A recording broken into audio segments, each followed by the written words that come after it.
Hello and welcome to Vantage This Week, a show where we recap the highlights of the week gone by. Days after launching Operation Sindoor, after demolishing Pakistan's terror factories, India has declared victory. But what forced the pause? Did India strike Pakistan's nuclear facilities? We'll discuss this. We'll also tell you why bankrupt Pakistan is compensating a global terrorist. Why are they paying Masood Azar $500,000? Meanwhile, US President Donald Trump cannot stop talking about the India-Pakistan tensions. The question is he on Team Pakistan? Because after the Pahalgam attack, Islamabad struck a deal with the Trump family. We'll bring you the details.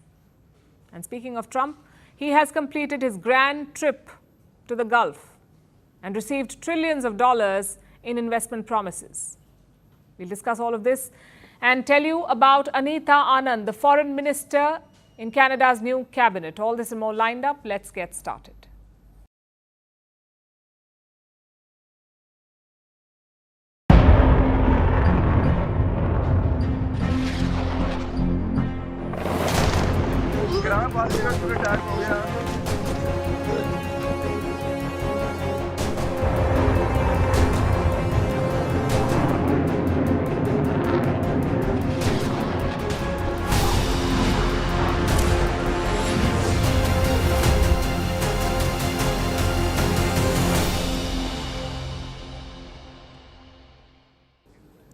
The dust is settling in Pakistan, but now there are fears of a nuclear winter.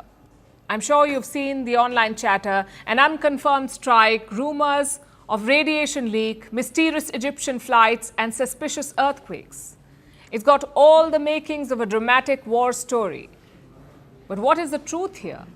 Did India actually hit a Pakistani nuclear site? We'll try to answer that question tonight. The speculation, we can tell you, began after a strike on May 10th. The target is believed to be Kirana Hills. This is located near Sargodha. Sargodha is a city in Pakistan's Punjab province. Now, reports say that these hills, the Kirana Hills, hold Pakistani nuclear weapons. We've got some videos from that area. You can clearly hear people say that Kirana has been hit. Take a look at this first.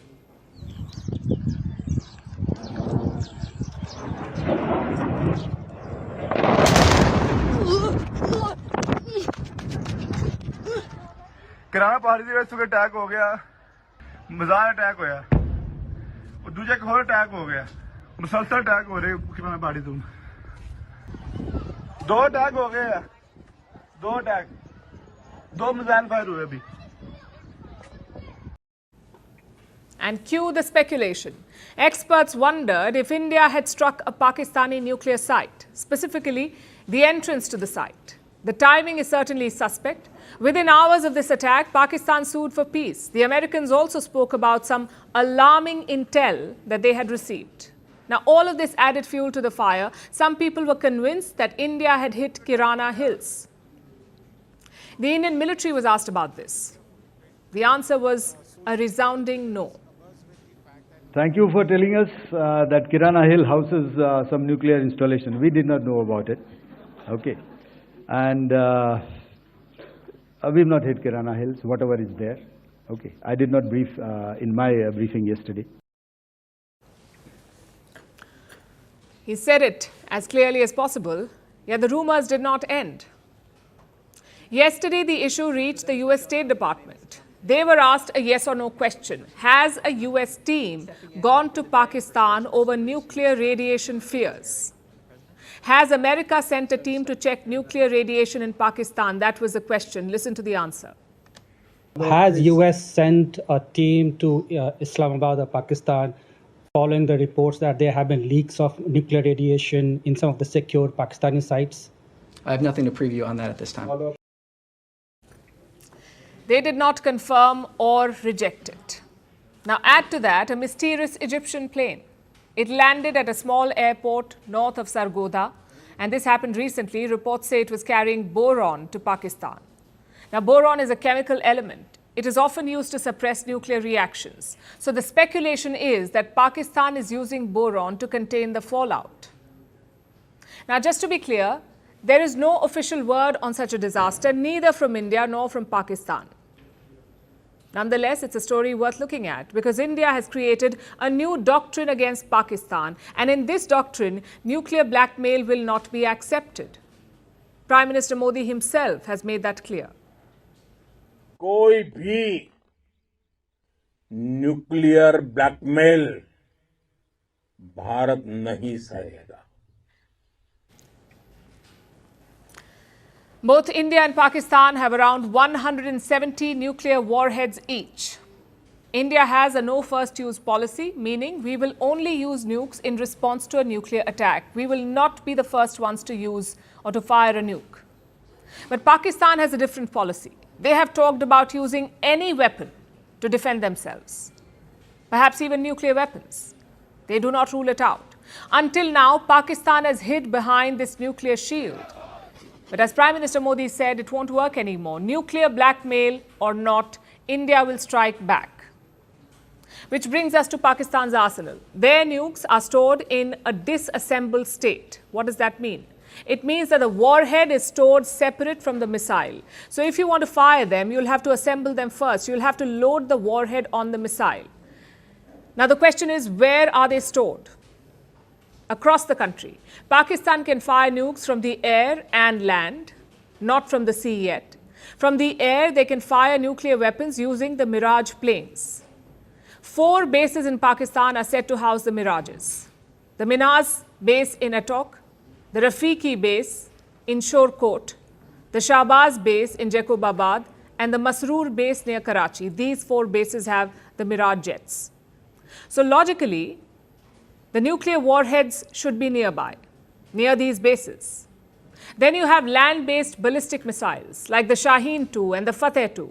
Reports say at least 5 bases in Pakistan could house these missiles: Gujranwala, Sargodha, Pano Akil, Khuzdar, and Akro. Like we just told you, Sargodha is near Kirana Hills. So the question is, could India have struck this target? I don't think there is any doubt on the capability. Indian missiles were hitting Pakistani bases at will. They also cratered a runway at the Sargodha Air Base. So yes, we could have hit Kirana Hills if we wanted to.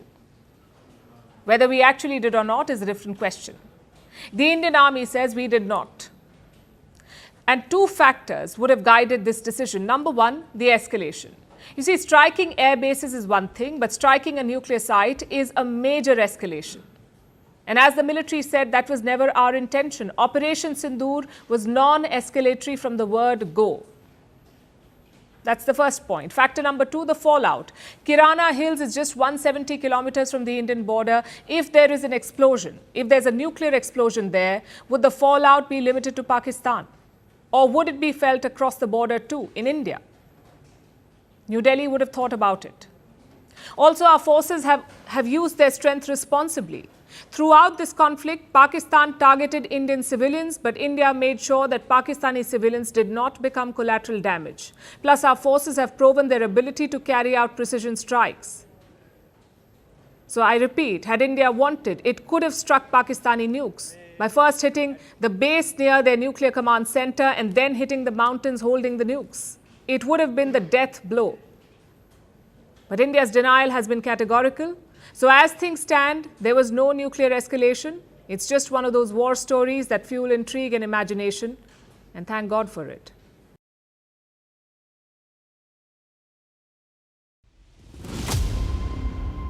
Pakistan Zindabad. Afwaje Pakistan Zindabad.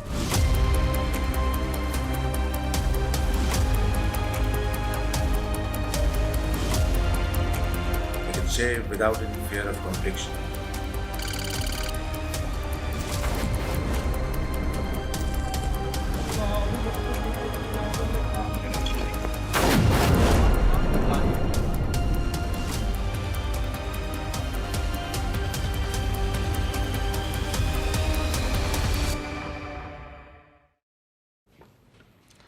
What does a bankrupt country do when a global terrorist suffers a personal loss? It compensates him. Pakistan's economy is hanging by a thread. Ordinary people do not have food on the table, but do you know what their government is doing? It is compensating terrorists, especially this man, Masood Azar, a UN-designated terrorist and the chief of the Jaish-e-Mohammed or JEM. Masood Azar is wanted by just about every country in the world, but in Pakistan, he is royalty. And they are going to pay him 14 crore rupees. That's 14 crore Pakistani rupees. It's almost 500,000 US dollars. I'll repeat that for you. 500,000 US dollars to Masood Azar, bankrolled by Pakistan's government. Why? Because 14 members of his family were killed last week when India hit terror camps inside Pakistan. The Jaish headquarters in Bahawalpur were targeted. This is an 18-acre compound in Pakistan's Punjab province. The central building is called the Markaz Subhanallah. It was destroyed by Indian missiles. Several Jaish terrorists were killed and Masood Azar's family was also wiped out, including his wife, children and elder sister. 14 members. Now, Pakistan's government is mourning Azar's loss. So they're going to pay him money. 1 crore Pakistani rupees for each family member killed, which brings the total to 14 crores, or as I said, 500,000 US dollars. And this is what India means when it says that Pakistan is a state sponsor of terrorism. Because their government goes all out for terrorists. The Jaish headquarters in Bahawalpur is proof. This campus was made only recently, in 2015. It began with just a mosque, one mosque. By 2024, it was spread across 18 acres. More than 1,000 people were being housed here for radicalization and training to attack India. And look at the kind of facilities they had. They had a solar field. They had 7 multi-storied buildings. They had firing ranges, swimming pools, livestock farms, even high-speed internet. A setup like this in the heart of Pakistan's Punjab, it would have cost a lot of money. Where do you think that money came from? From the Pakistani army and their intelligence wing, the ISI. Reports say the ISI used third parties to fund the Jaish-e-Mohammed. The total support is estimated to be about $15 million. That's $15 million every year. The support they give the Jaish-e-Mohammed. And that's not all. The ISI has given $30 million worth of real estate to Jaish-e-Mohammed. That explains their massive terror pad. It also explains Pakistan's game plan. First, they beg the IMF for money. Once the checks are in cash, the army takes over. And then the ISI is roped in for the dirty work. It siphons the money and gives it to terrorists. And they're doing the exact same thing this time as well. This is a well-oiled terror factory. Now look at the contrast. India is demolishing the headquarters of a globally designated terrorist, and Pakistan is compensating him with $500,000. In the end, who stands to gain? Masood Azar, the man behind multiple terror attacks on India, the 2001 Parliament attack, the 2016 Pathankot air base attack, the 2019 Pulwama bombing.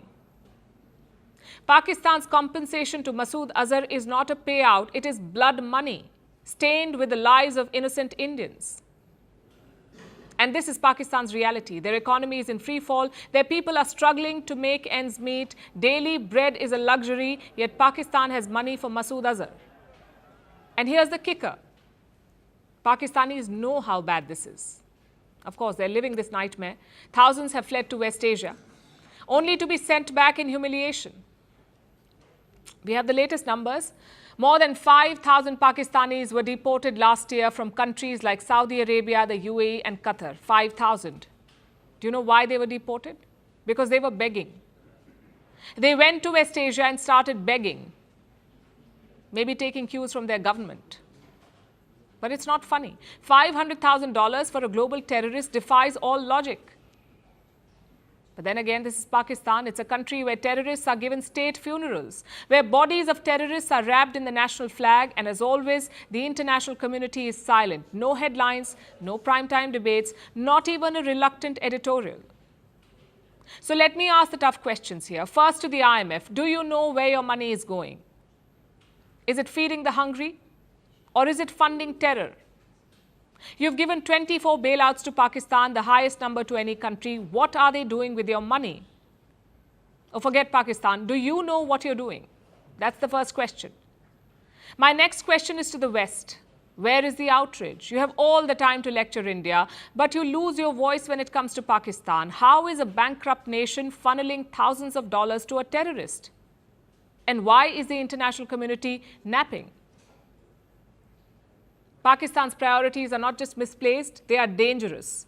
This country exports poverty and terrorism.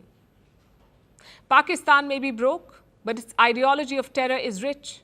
And India has paid the price for years. The West will too, if it doesn't wake up.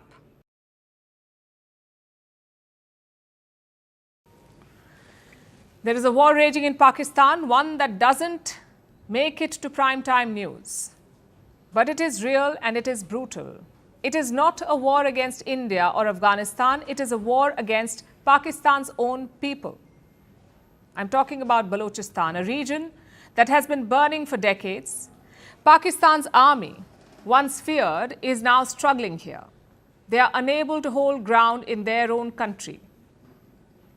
So let me tell you about the war that Pakistan does not want the world to see.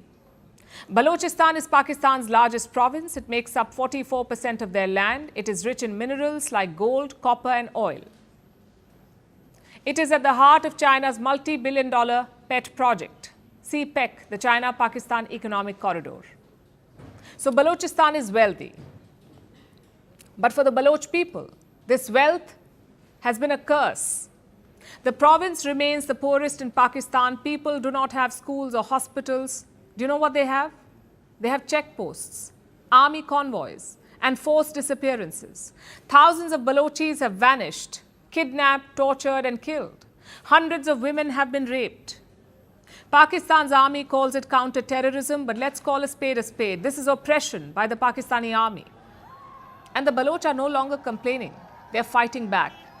The Baloch Liberation Army, or the BLA, is leading the charge. They have been on an attacking spree. Let me show you some numbers. The BLA carried out 71 attacks in 1 week. 71 attacks in 1 week. This was across 51 locations in Balochistan. Their main target was the Pakistani army. Military convoys were ambushed. Posts were destroyed and captured, and a gas pipeline operated by China was blown up. All in the last 1 week. Last Saturday, the BLA even captured a city.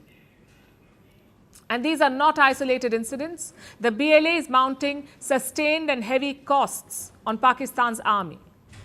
In the month of March, the BLA hijacked a train with 400 passengers on board. They held it for 36 hours. Pakistan lost a lot of troops in that operation, and their losses are only growing. Last year, more than 1,000 Pakistani troops were killed in Balochistan in attacks by the BLA. This is a full-blown rebellion, and it's escalating. The latest target are the Chinese, or foreign settlers, as the Baloch people call them. 62 Chinese nationals have been killed in the last 4 years. All of them were working for the CPEC, the China-Pakistan Economic Corridor. So why is Pakistan's army losing on their own turf? Well, for multiple reasons. First, the insurgency has evolved. The BLA is not a ragtag force anymore. They are organized, sophisticated, and relentless. They've got suicide squads and snipers. Every attack is recorded on video. Some are even live streamed. So that is point one, the BLA. Second reason, the army's heavy-handed tactics. Islamabad's response has been bloody. More troops, more force, more abductions, more torture. Pakistan's actions in Balochistan are not counter-insurgency. It is a human rights disaster. And it is backfiring. The people of Balochistan no longer want the army. So what does Islamabad do? It accuses India. It calls the BLA an Indian proxy. No proof, no evidence, just baseless accusations. Pakistan is failing to address the real issue here.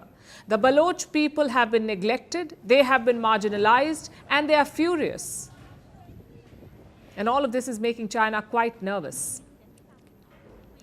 Like I said, China has lost engineers and equipment to BLA attacks. Their pet project CPEC is struggling to take off. Billions of dollars are at stake. So China is asking the tough questions. They want to deploy their own security in Balochistan. Clearly, even the Chinese do not trust Pakistan's army. Where does that leave Pakistan? Their army can keep launching operations. Azam-e-Ishtikam, or whatever they call it next.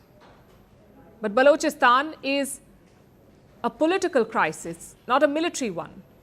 Economic exclusion, political suppression and human rights abuses, that's what this is about. And that means the rebellion will only get bolder. No amount of bullets can silence a people fighting for their dignity. Pakistan is fighting a war with itself. And it's losing this one too.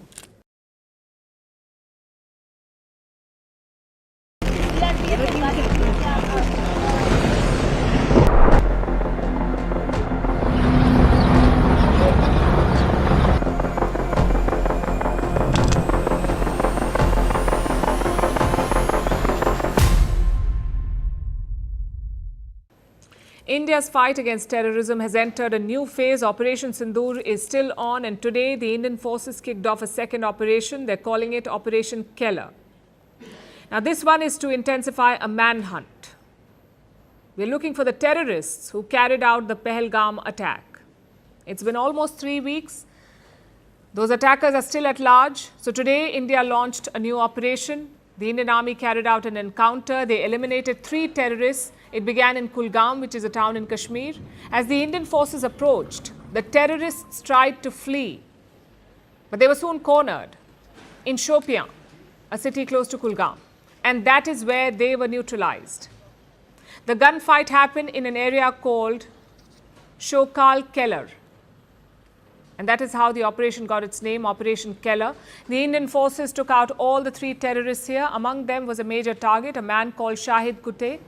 He was the chief of TRF, that is the Resistance Front, the group behind the Pahalgam terror attack, a known proxy of the Lashkar-e-Toiba. Shahid Kute was linked to multiple attacks. In 2024, he shot 2 German tourists. A month later, he killed a local politician. He is also believed to have played a role in the Pahalgam attack. His death is a major blow to the Lashkar-e-Toiba, the Pakistani terror group proscribed by the United Nations. It's also a setback to the Lashkar's network in South Kashmir because reports say that this man was central to their operations. He was actively involved in the Lashkar's recruitment, training and coordination. Some observers believe that he had a direct contact with terrorist handlers in Pakistan. This is to receive weapons, explosives and funding. The Indian security forces are yet to confirm this. They've been busy trying to demolish the terror network. Post the Pahalgam terror attack, local authorities have demolished the homes of 10 terrorists. Apparently, Shahid Kute's home was among them, and today he himself was gunned down. But the mission is far from over. The terrorists who carried out the Pahalgam attack are yet to be brought to justice. The Jammu and Kashmir police have released sketches and details of 3 men. A 20 lakh rupee bounty has been placed on their heads. That's around $24,000 per head. Among the attackers was a local. His name was Hussain Tokar.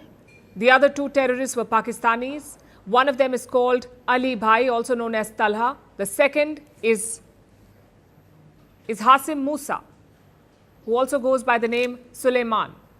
Now, their faces are public. The search operation is on. Right after the attack, reports said that 7 terrorists were involved in the Pahalgam attack, 7 people. Then we were told that security agencies were looking for 4 men. And now we can tell you that they are targeting these 3, whose sketches we just showed you. They've called this Operation Keller. It's supposed to convey continuity, to show that India's counter-terror operations are a sustained effort. They're part of a long-term campaign. Meanwhile, India is also stepping up diplomatic pressure. It is planning to send a team to the United Nations. The UN Security Council is scheduled to meet this week. India wants to use this opportunity to corner Pakistan. Indian officials plan to present evidence about the Pahalgam attack. They want to highlight the role of the Resistance Front, the TRF. India wants the TRF to be designated as a terrorist organization by the UN.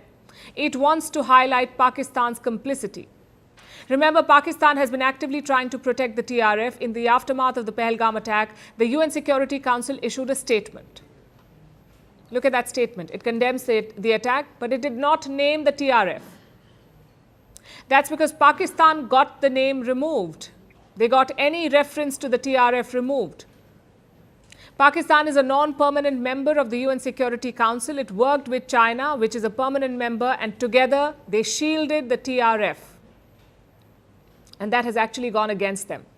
Because India has raised this with all international partners, India is asking a very simple question. Why would Pakistan shield a terror group if it was not complicit? Why would it go out of its way to get them to remove the reference to TRF? The Pakistani government even claimed credit for this in their parliament. उसमें blame डाला गया था the resistance forum, उसको condemn किया गया, उसको जिम्मेदार ठहराया गया उस प्रेस रिलीज में। तो मुझे आई, मैंने देखा, मैंने कहा ये एक्सेप्टेबल नहीं। मैंने कहा यहां हमें एविडेंस दिखाएं कि ये द रेजिस्टेंस फोरम ने, द टीआरएफ ने किया है, तो फिर हम इसको रहने देंगे, या उनकी ओनरशिप दिखा दें कि इन्होंने एक मीडिया में चला भी दिया कि उन्होंने ओन कर लिया, वो झूठा था। उनके नहीं, ये नहीं है। तो उस पर करीबन हमारे जी 2.5 दिन लगे। वी रिफ्यूज टू बज इन। मुझे बड़े बड़े कैपिटल से कॉलें आई कि देखें इस वक्त मैं कहा जी नथिंग डूइंग, ये नहीं हो सकता, Pakistan will not accept. And with that, Pakistan scored another self-goal. Sources say most global players agree with India's point. Pakistan is protecting the TRF because it is their proxy. Now, India wants to ride the momentum of global support to get this group listed at the United Nations. It won't be easy, but it must be done.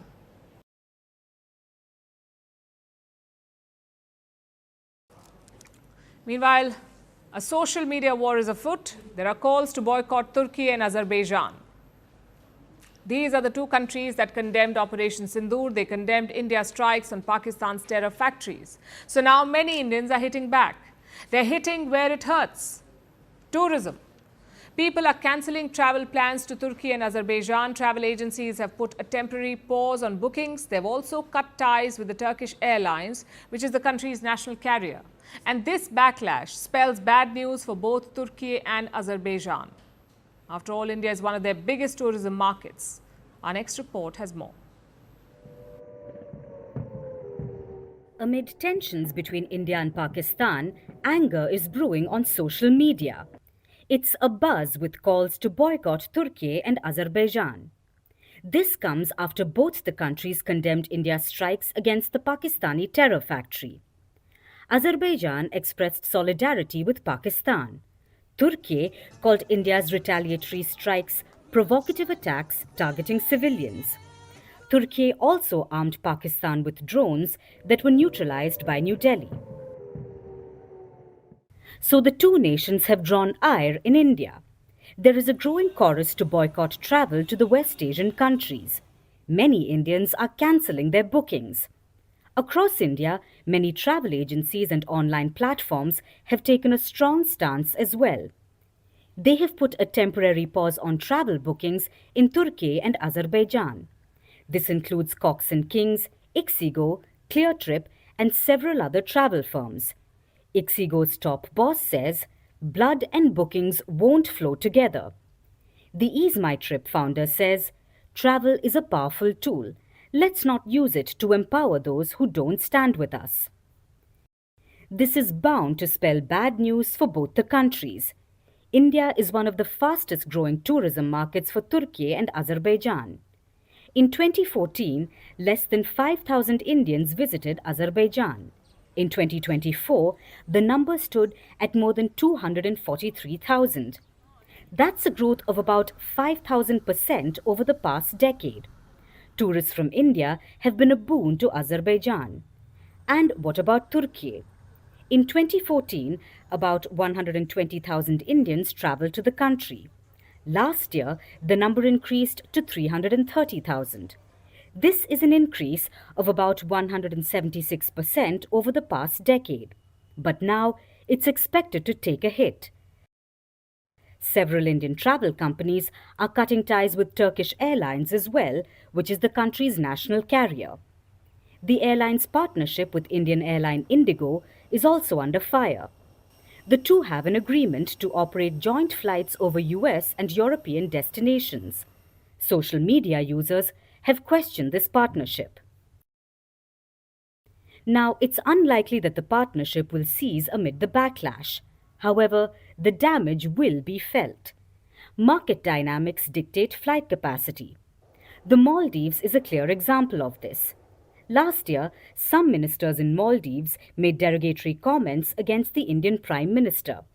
So Indians started cancelling travel plans to the South Asian country, leading to losses of about $2 billion. Today, Maldives has far fewer flights to India than it did even during the pandemic. So if the backlash continues, Turkey and Azerbaijan will follow the same trajectory, and airlines will be commercially forced to reduce their capacity due to the lack of passengers. But travel is not the only area bearing the brunt. A culinary war is on. Some Indians are boycotting baklava and focusing on other cuisines. Meanwhile, in some parts of India, like Maharashtra's Pune, traders have boycotted Turkish apples, leading to their disappearance from markets. Retail customer है, जो छोटा customer है, उसने वही मतलब वो लोगों को बोल रहा है कि मेरे को टर्की का एप्पल नहीं चाहिए. तो हमने सोचा यार ये रिटेल कस्टमर बैन कर रहा है, बायकॉट कर रहा है, तो अपन भी करेंगे. Turkish apples are sold in the region for about 3 months, and the seasonal turnover stands at about $140 million. So, from travel to apples, Turkey and Azerbaijan are feeling the blow, which many say is the fruit of their words.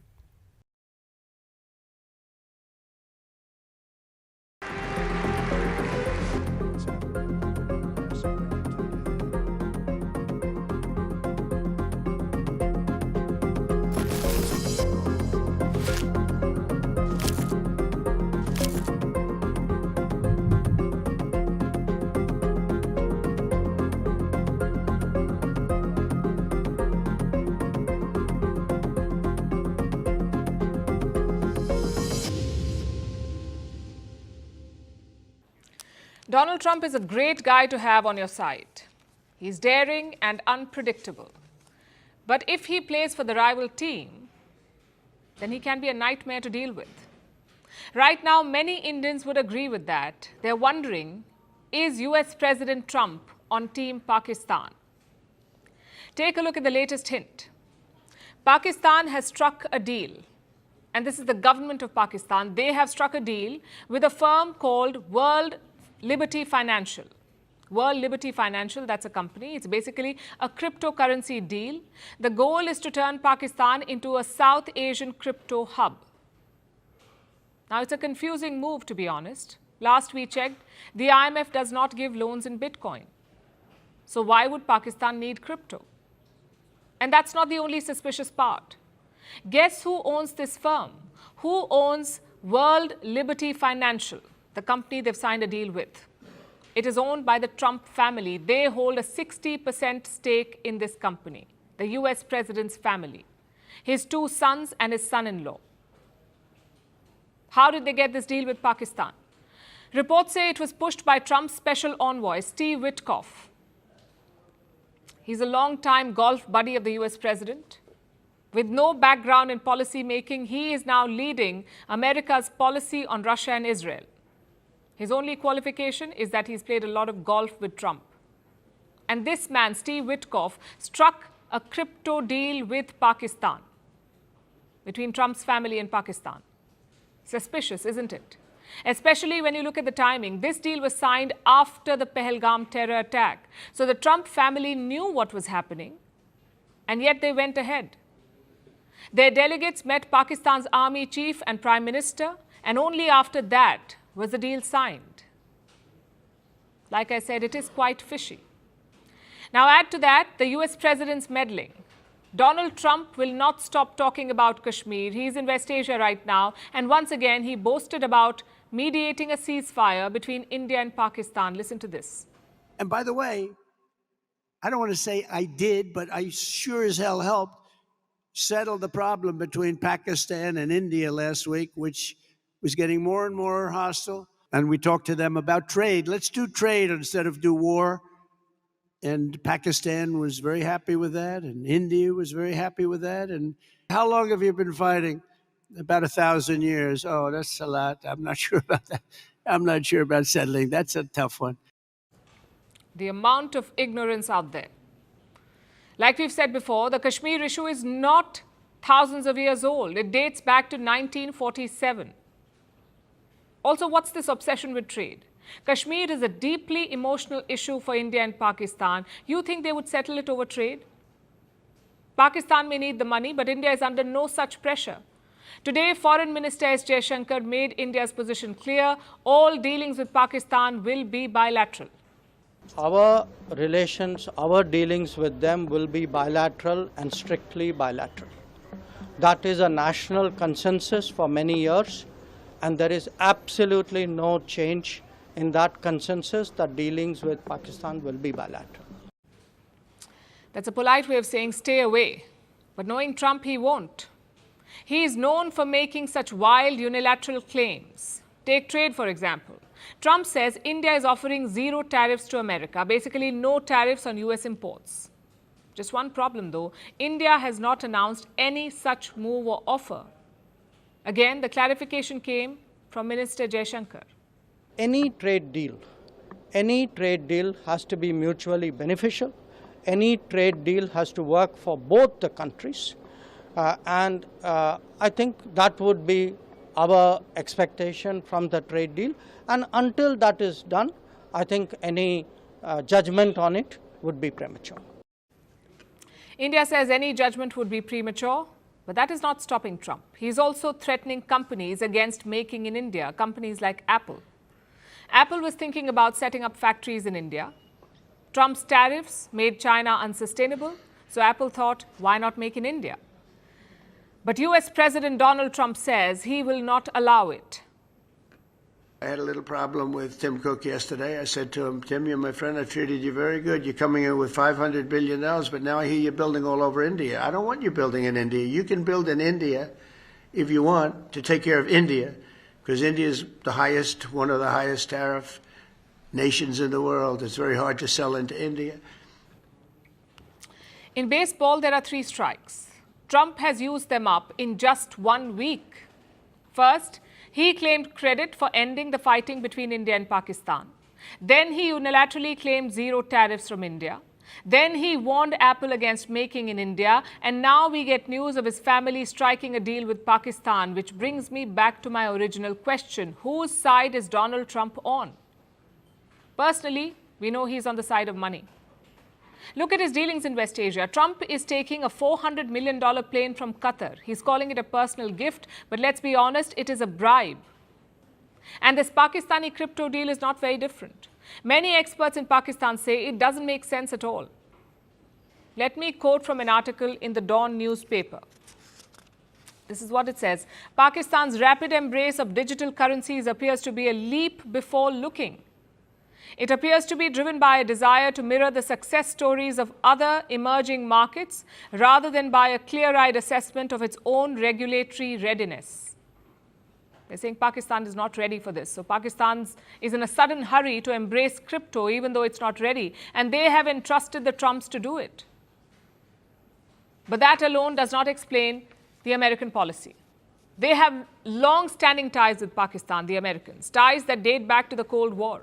Even today, Pakistan is a major non-NATO ally of the United States. There's a cozy relationship between Pakistan's generals and America's deep state.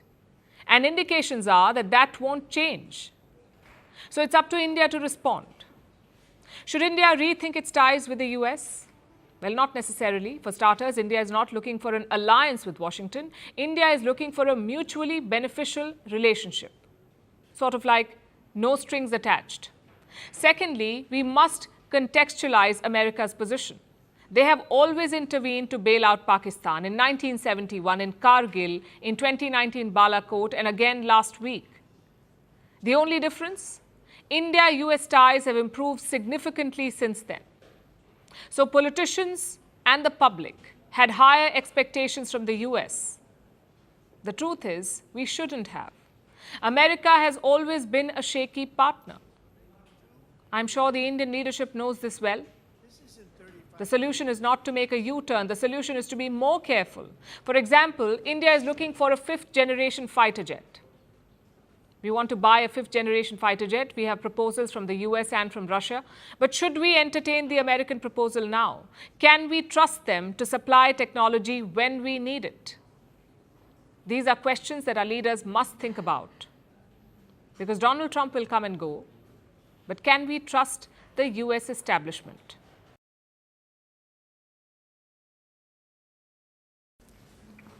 We've told you why the US can be unreliable.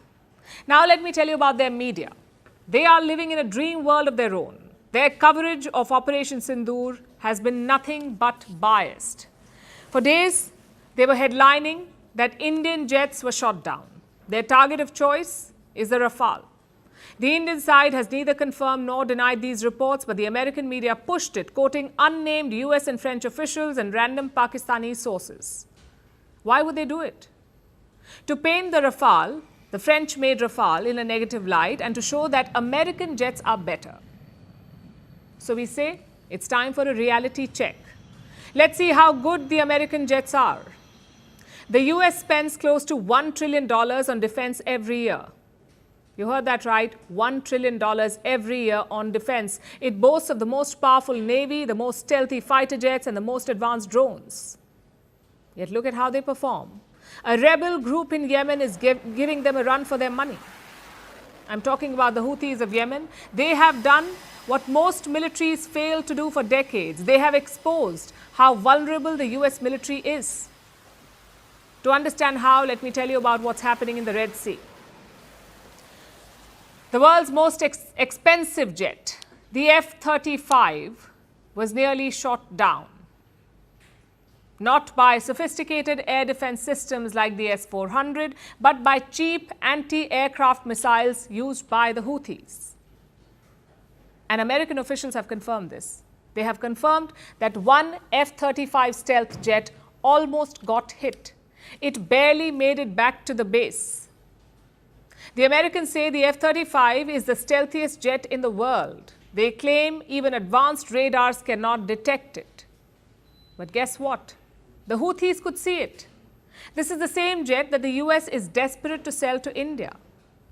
And this was not an isolated incident.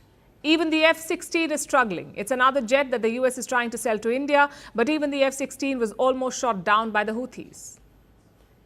Again, this has been confirmed by US officials. But America's newsrooms are silent. They're busy looking for Indian jets. They can't see their own jets struggling against the Houthis. Think about it. F-35 stealth jets nearly struck. F-16 jets barely making it back to the base. And the headlines? Complete radio silence. But it gets worse.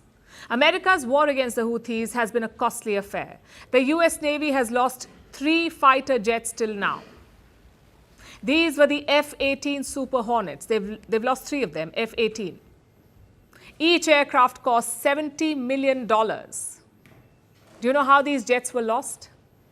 One was shot down in friendly fire.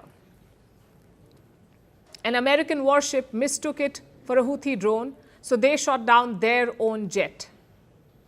This is the world's most advanced navy for you. So that's one jet down. What about the other 2? They fell into the Red Sea. I'm not making this up. The American jets just fell into the Red Sea. They're somewhere at the bottom of the ocean. How did that happen? How did the jets fall? Pure brilliance. The US aircraft carrier Harry Truman was targeted by the Houthis. It tried to evade the incoming missiles with a sharp turn. And one F-18 Super Hornet fell overboard.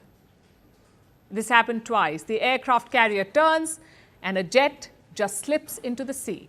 Like I said, pure brilliance. Maybe the American media does not know about it. They're so busy focusing on India. Now we look at the MQ-9 Reaper. This is America's premium drone, also the costliest toy in the world. Each drone is worth $30 million. The Houthis have shot down 15 of these drones. So combine the jets and the drones, and the US has lost more than $700 million in equipment. Their so-called cutting-edge weapons are being cut to size by the Houthis. The Pentagon has called it costly but sustainable. But their actions say otherwise. Last week, Donald Trump said that they will stop bombing the Houthis. He said the Houthis wanted to make a deal. Listen to this. We had some very good news last night. The Houthis have announced that they are not, or they've announced to us at least, that they don't want to fight anymore. They just don't want to fight. And we will honor that. And we will stop the bombings. Trump said the Houthis did not want to fight. And he said that on the 6th of May. But the very next day, the Houthis launched an attack and they targeted the USS Harry Truman in the Red Sea. The naval and UAV forces of the Yemeni armed forces carried out a specific military operation targeting the U.S. aircraft carrier Truman and a number of its warships in the northern Red Sea with a ballistic missile and several drones. So who was desperate for a deal? Was it the Houthis or was it the Americans? Let me leave you with a thought. The US claims it has the best military in the world, from stealth jets to advanced drones. They have it all. At least on paper, they have all of it. But combat is a reality check. Even the most stealthy jet like the F-35 is vulnerable. Costly jets and drones can be shot down. This is part of war. The only difference is this. India hit 9 air bases deep inside Pakistan. India became the first country to conduct airstrikes on a nuclear-armed nation. Contrast that with the US. They're struggling to keep their planes safe from a ragtag guerrilla force. The US media can try and spin the truth, but how long will they hide their losses?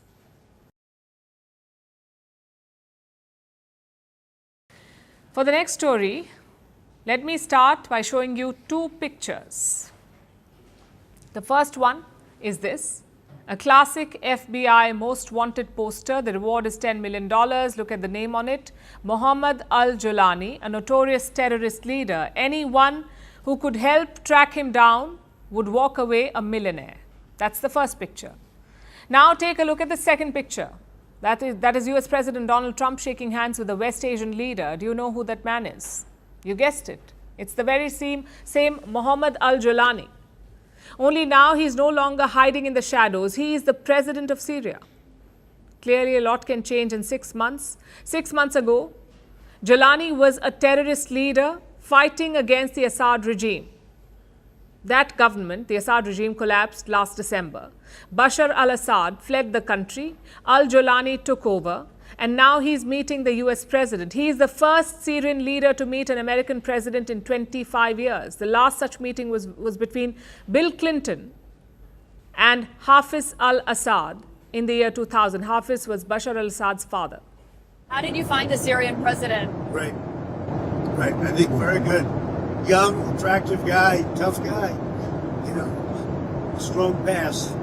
Very strong pass fighter. Does that worry you at all? He's got a real shot at pulling it together. I spoke with President Erdogan, who I'm very friendly with him.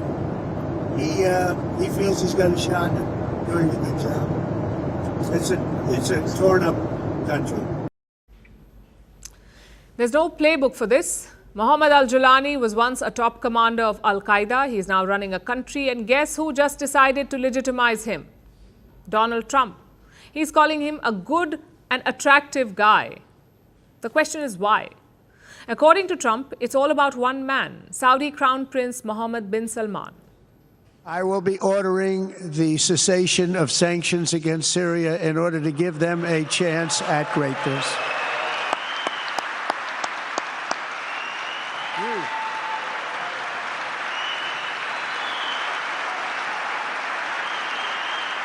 Oh, what I do for the Crown Prince. The sanctions were brutal and crippling and served as an important function, nevertheless, at the time. But now it's their time to shine. It's their time to shine. Trump is lifting sanctions on Syria, and he's doing it because he really likes MBS. That's what he said. That was his explanation. And no, we are not making this up. Trump met Al-Jilani in Saudi Arabia for 33 minutes. MBS joined the meeting. So did Turkish President Recep Tayyip Erdogan. He dialed into the meeting. But of course, Trump, like most Trump deals, he expects something in return. The White House has cited 4 demands. 1, Syria must normalize ties with Israel. 2, it must deport Palestinian and foreign terrorists. 3, it must help Washington fight the ISIS. And 4, it must take control of ISIS detention centers in Syria. Those are Trump's 4 demands, and by the looks of it, Al-Jilani has agreed to them. Do you think Syria will join the Abraham Accords? Yeah, but I think they have to get themselves straightened out. I told him, I hope you're going to join when it's straightened out. He said yes. But they have a lot of work to do.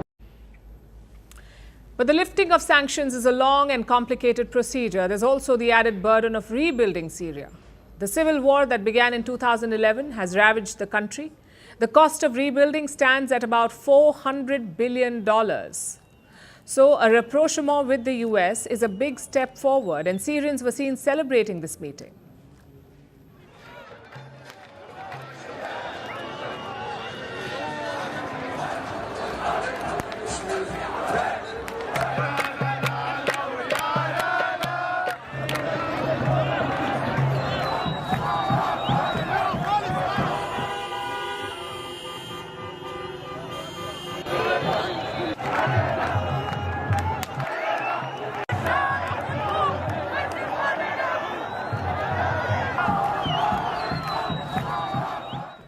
So that was one part of Trump's West Asia visit, make peace with Syria.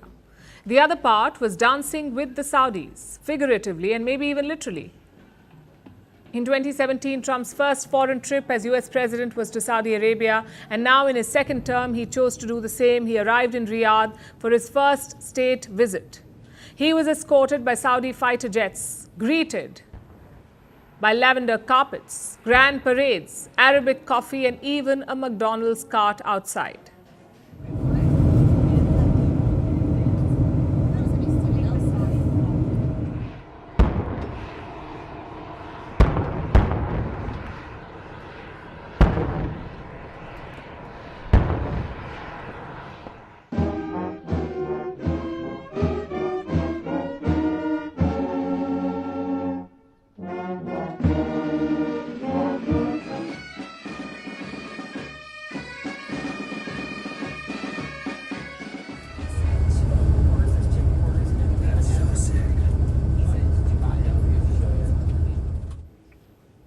But what really mattered was the deal on the table. The Saudis know Trump. They know that he loves big, shiny numbers, so they gave him one. $600 billion in investments. This includes a $142 billion defense deal, a $20 billion investment in AI infrastructure, and $80 billion in joint tech investments.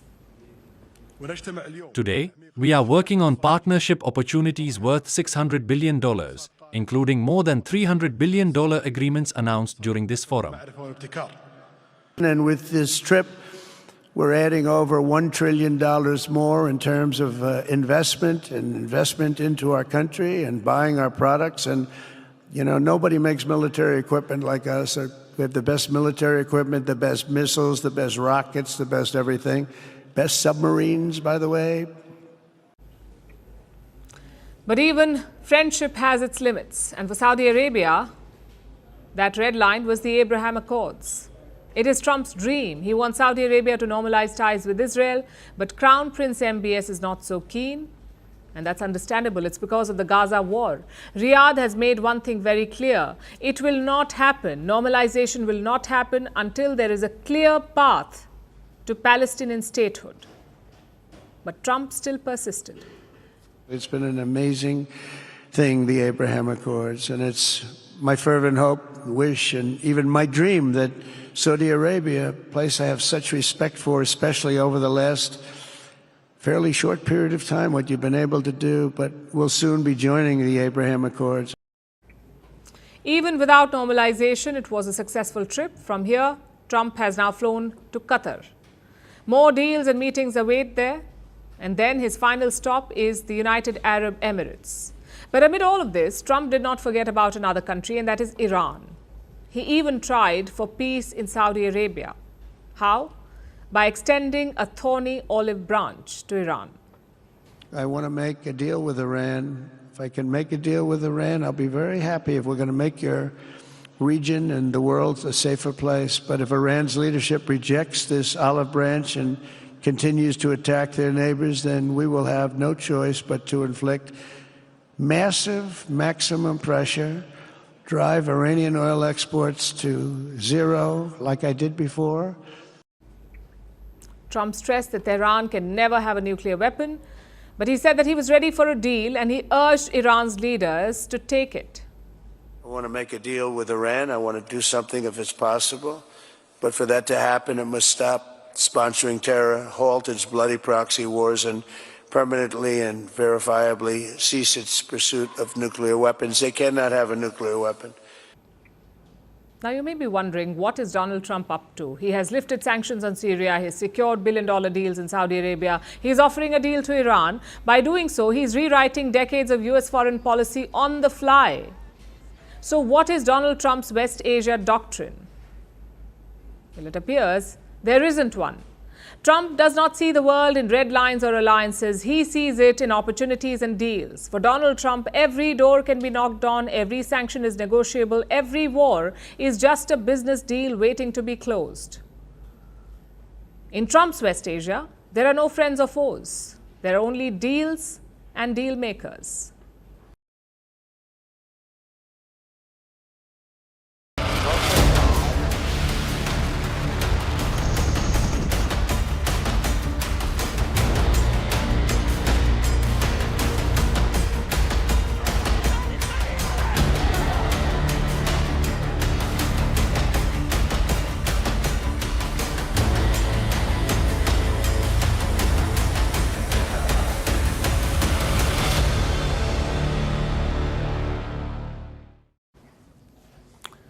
All's fair in love and war. This must be one of the most used lines in history, yet it rings true even today. When the fighting starts, all illusions are shattered. Only one thing matters, and that is victory. India seems to understand that. Yesterday, Foreign Minister S. Jaishankar had a phone conversation. As always, he posted an update on social media, and we had to rub our eyes to check again because the phone call was with the Taliban, with their Foreign Minister Amir Khan Muttaqi. Indian diplomats had already reached out to them. In fact, the Foreign Secretary met Muttaqi in January this year. But this was the Foreign Minister of India. It was the first political contact with the Taliban since 1999. Yes, we've had diplomatic contact since then. We've had technical contact, but this was the first political contact with the Taliban. The last one was during the Kandahar hijacking. Back then, Jaswant Singh was India's foreign minister. He reached out to the Taliban's minister, Wakil Ahmad Muttawakil. Of course, that was a crisis situation. But what explains the outreach now? Let me quote from Jaishankar's statement. Deeply appreciate Acting Foreign Minister Muttaqi's condemnation of the Pahalgam terrorist attack. Welcomed his firm rejection of recent attempts to create distrust between India and Afghanistan through false and baseless reports. Let me give you some context. Last week, Pakistan claimed that India was firing missiles into Afghanistan, that India was attacking Afghanistan. Needless to say, this was false. The Taliban themselves rejected this Pakistani claim. But Pakistan's motive was pretty clear. They wanted to drive a wedge between India and Afghanistan. Clearly, that effort did not pay off. In fact, it seems to have been counterproductive because now top Indian and Taliban officials are talking to each other. We'll discuss the strategy in detail, but first, let's look at what the Taliban is saying. I'm quoting from their statement. Calling India a key regional country with historical relations with Afghanistan, Foreign Minister Muttaqi expressed hope for further strengthening relations. Make no mistake, this is a big diplomatic coup for Kabul. A call from the Indian Foreign Minister is like gold dust for them. But does this also mean recognition? Well, not officially, not yet. We haven't sent an ambassador to Kabul, nor have we allowed the Taliban to send an ambassador to Delhi. Yes, there is a Taliban nominee in India, but he is not the ambassador. He is an acting envoy. Now we come to the strategy itself. Why is India talking to the Taliban? Frankly, the answer is pretty obvious. The Taliban took charge in August 2021, yet the phone call happened only yesterday, in 2025. Just days after the conflict between India and Pakistan. Safe to say that was the trigger, the conflict. Most of us expected the Taliban to be Pakistan's proxy, but things haven't worked out like that. The Taliban and Pakistan have clashed over border disputes. Pakistan even launched airstrikes on Afghan land. In response, the Taliban has fired on Pakistani army posts. They're also supporting TTP terrorists in Pakistan. TTP is the Tehreek-e-Taliban Pakistan, which is basically Pakistani Taliban. They share ethnic ties with the Taliban in Kabul, so Islamabad says Afghanistan is shielding and arming them. Kabul, of course, denies this. They say the TTP is Pakistan's homegrown problem, that they're Pakistanis, not Afghans. Now, from the outside, India's thinking is clear. Your enemy's enemy is your friend. But what if that enemy's enemy is trampling on freedoms? What if he is banning women from public places? What if he is known for supporting terrorists? That is the moral dilemma that India faces. I know a lot of people will take the moral high ground here. They will ask, how can India talk to such barbarians? Are we not legitimizing them? Let me just say this. It's easy to say this from the outside. Yes, India has a commitment to the Afghan people, but India has a primary commitment to its own people to ensure that they are safe and secure. If India has embarked on this path, I'm sure there will be red lines. The question is, where and what will those lines be?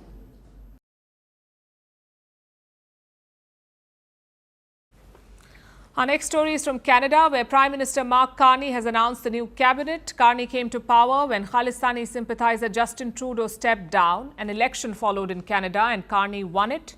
2 weeks on, he has unveiled his cabinet. It has some fresh faces, some familiar ones, and 4 leaders of Indian origin, including Anita Anand. She is the new Foreign Minister of Canada and the first Hindu woman to hold this position in Canada.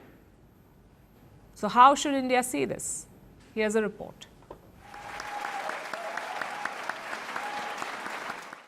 With her hand on the Hindu scripture, the Bhagavad Gita, Anita Anand has taken the oath to become Canada's Foreign Minister. I, Indira Anita Anand. She is an Indian origin Canadian politician and she is the first Hindu woman in this top role. This is part of a major shake-up by Prime Minister Mark Carney. He replaced the problematic Justin Trudeau earlier this year. He secured a mandate at the polls last month, and 2 weeks after the election, Carney has unveiled the cabinet. It includes 24 new faces along with holdovers from the Trudeau era, including Anand. She is 58 years old. She was born to Indian immigrant parents who are both doctors. She grew up in the Canadian province of Nova Scotia. She is a lawyer and academic who began her political journey in 2019 after she was elected as the MP from Oakville, becoming the first Hindu woman to enter Canada's lower house, the House of Commons. Anand is no stranger to leadership roles. Over the years, she has held several top roles, including Minister of Defence, Transport, and Innovation, Science and Industry. And now, Anand is the Foreign Minister. But she is not the only leader of Indian origin in Carney's new cabinet. There are 3 others, including Maninder Sidhu, who has received his first cabinet post as Minister of International Trade, Ruby Sahota, who's been appointed Secretary of State for Combating Crime, and Randeep Sarai. This is his first time joining the cabinet. He has been appointed the Secretary of State for International Development. So, 4 faces of Indian origin in Carney's cabinet. In fact, this election has seen a record number of Indian origin leaders enter the Canadian Parliament. Out of 65 candidates, 22 have won seats in the House of Commons. Previously, there were 17 MPs of Indian origin, including the infamous Jagmeet Singh, the former leader of the New Democratic Party.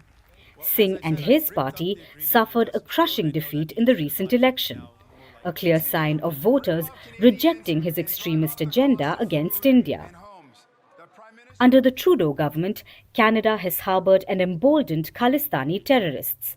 They have vandalized Hindu temples. They have threatened India's leadership. But they were Trudeau's vote bank, so despite everything, he remained silent.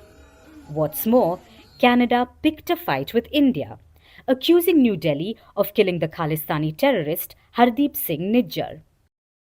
Now, the new command holds the reins. So, what does this mean for India-Canada relations that have hit rock bottom?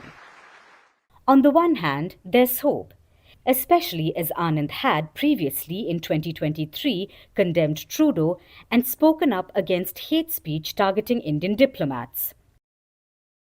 India's External Affairs Minister S. Jaishankar congratulated Anand soon after her elevation.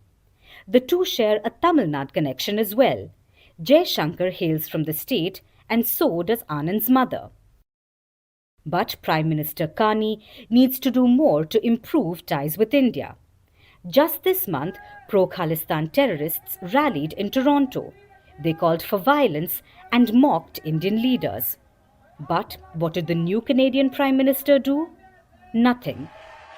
So, while Carney's new cabinet offers an opportunity for Ottawa to reset its ties with New Delhi, what India wants is action, and for Canada to crack down on those waging war against the Indian state.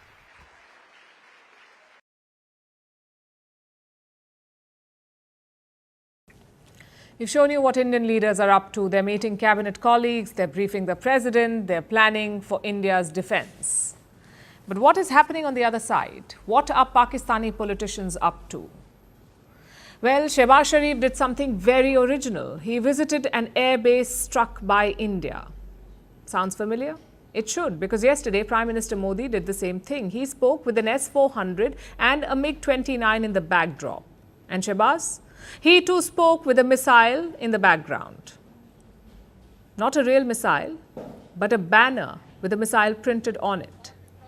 Meanwhile, his ministers are keeping busy. One of them has unearthed raw footage of a Rafale being destroyed. Take a look at this.